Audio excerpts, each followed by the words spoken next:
Europe 1, 8h34, la revue de presse. De Natacha Polony. Bonjour Natacha. Bonjour Thomas, bonjour Julie et bonjour à tous. Ce matin, une de vos journaux, des sacs poubelles, des détritus, les banderoles de la CGT et les supporters qui arrivent. Le Parisien, bienvenue en France. Du coup, l'Obs nous invente un nouveau modèle qui fait rêver. Le Canada, ses grands espaces, son Premier ministre jeune et décomplexé, son communautarisme sympa, le rêve canadien. En face, la défense de la France devient un créneau. Le Figaro, Sarkozy met la nation au cœur de sa campagne. Ce qui amuse le Parisien qui titre « Tiens, revoilà l'identité ». Mais tout n'est pas sombre aujourd'hui. L'équipe a choisi l'optimisme. Nos bleus en photo, sur le terrain, Pogba en tête, favori. Bon, cela dit, l'équipe en 98 nous prédisait la défaite, alors on va se méfier des pronostics. On commence avec là où peut-être devrait-on dire les crises sociales.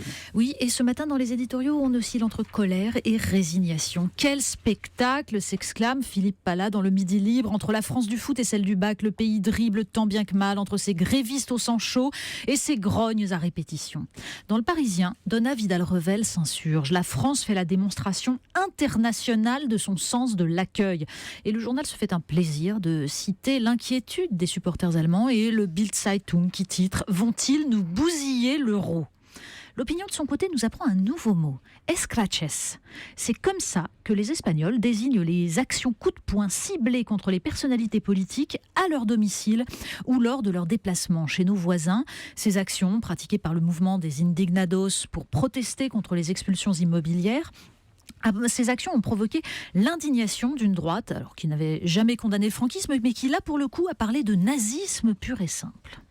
Comme l'écrit Raphaël Proust, en filigrane, c'est une crise profonde de la démocratie participative qui se dessine, perte d'influence des corps constitués, puissance des réseaux sociaux.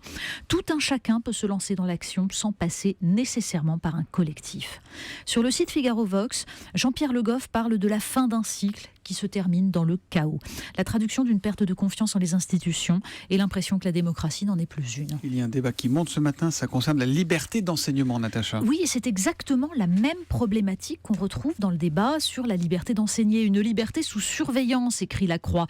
L'enseignement libre le sera moins, titre Le Parisien. En cause, un projet donc consistant à soumettre les écoles privées hors contrat à une autorisation préalable d'ouverture. Comme le résume La Croix, le ministère, découvrant après les attentats de novembre le risque de radicalisation dans des écoles contrôlées par les frères musulmans, décide de reprendre le contrôle sur un secteur en plein essor.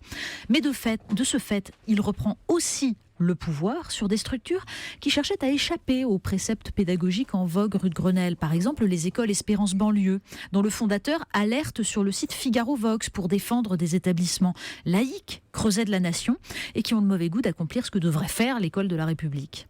Quand la confiance est rompue entre les parents et l'institution, la liberté d'enseignement peut conduire à un individualisme destructeur du sentiment national, mais aussi parfois permettre des foyers de résistance au délitement. Quand certaines grandes marques que l'on connaît bien font le choix entre liberté et économie, et c'est pas la liberté qui gagne. Ah non, jamais. Ça, c'est un article dans Libération qui nous raconte comment la chanteuse hongkongaise Denise Ho, engagée dans les manifestations de la jeunesse contre l'emprise croissante de la Chine, a vu un de ses concerts annulé après le retrait de la marque Lancôme qui sponsorisait l'événement.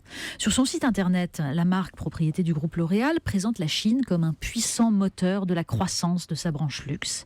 Le vieil adage nous dit que le commerce c'est la paix, alors disons plutôt que pour commercer, il vaut mieux avoir la paix avec les autorités chinoises.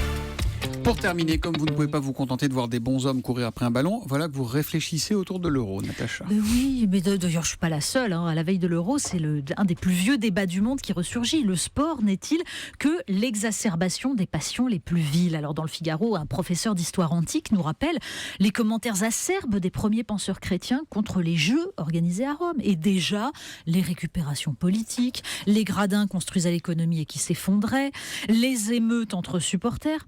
En revanche, on n'a pas trace des commentaires sportifs dans les stades de l'époque. Et c'est dommage. Est-ce qu'ils sont à la hauteur de ceux que nous présente VSD et qui figurent quand même au panthéon de l'intelligence humaine, Cette remarque de Bill Shankly, entraîneur de Liverpool. Quand vous êtes dans la surface et que vous ne savez pas quoi faire, mettez le ballon dans les filets, on parlera des autres possibilités après. Ou alors ce chef-d'œuvre de Xavier Gravelaine, écoutez bien, il y a toujours un pied ghanéen qui empêche les Allemands de trouver la solution finale. Joli, non? Je pense qu'il ne savait pas bon, ce qu'il disait. Hein. Oui, une chose est sûre, l'Antiquité romaine n'avait pas Thierry Roland et c'est une grande supériorité pour nous autres modernes. Souvenez-vous par exemple le délicat. Il n'y a rien qui ressemble plus à un Coréen qu'un autre Coréen, surtout habillé en footballeur. Et mon préféré, le fameux, il a été fauché comme un lapin en plein vol. Il manque au folklore du foot, hein, Thierry Roland. Exactement, mais surtout on peut se dire que rien de nouveau sous le soleil. Du pain, des jeux, mais quand même parfois un désir de liberté et jusqu'à la Révolution. Il a été fauché comme un lapin en plein vol. Ce sera le mot de la fin pour Natacha Polony ce matin. La revue de presse qui revient demain. À demain, Natacha.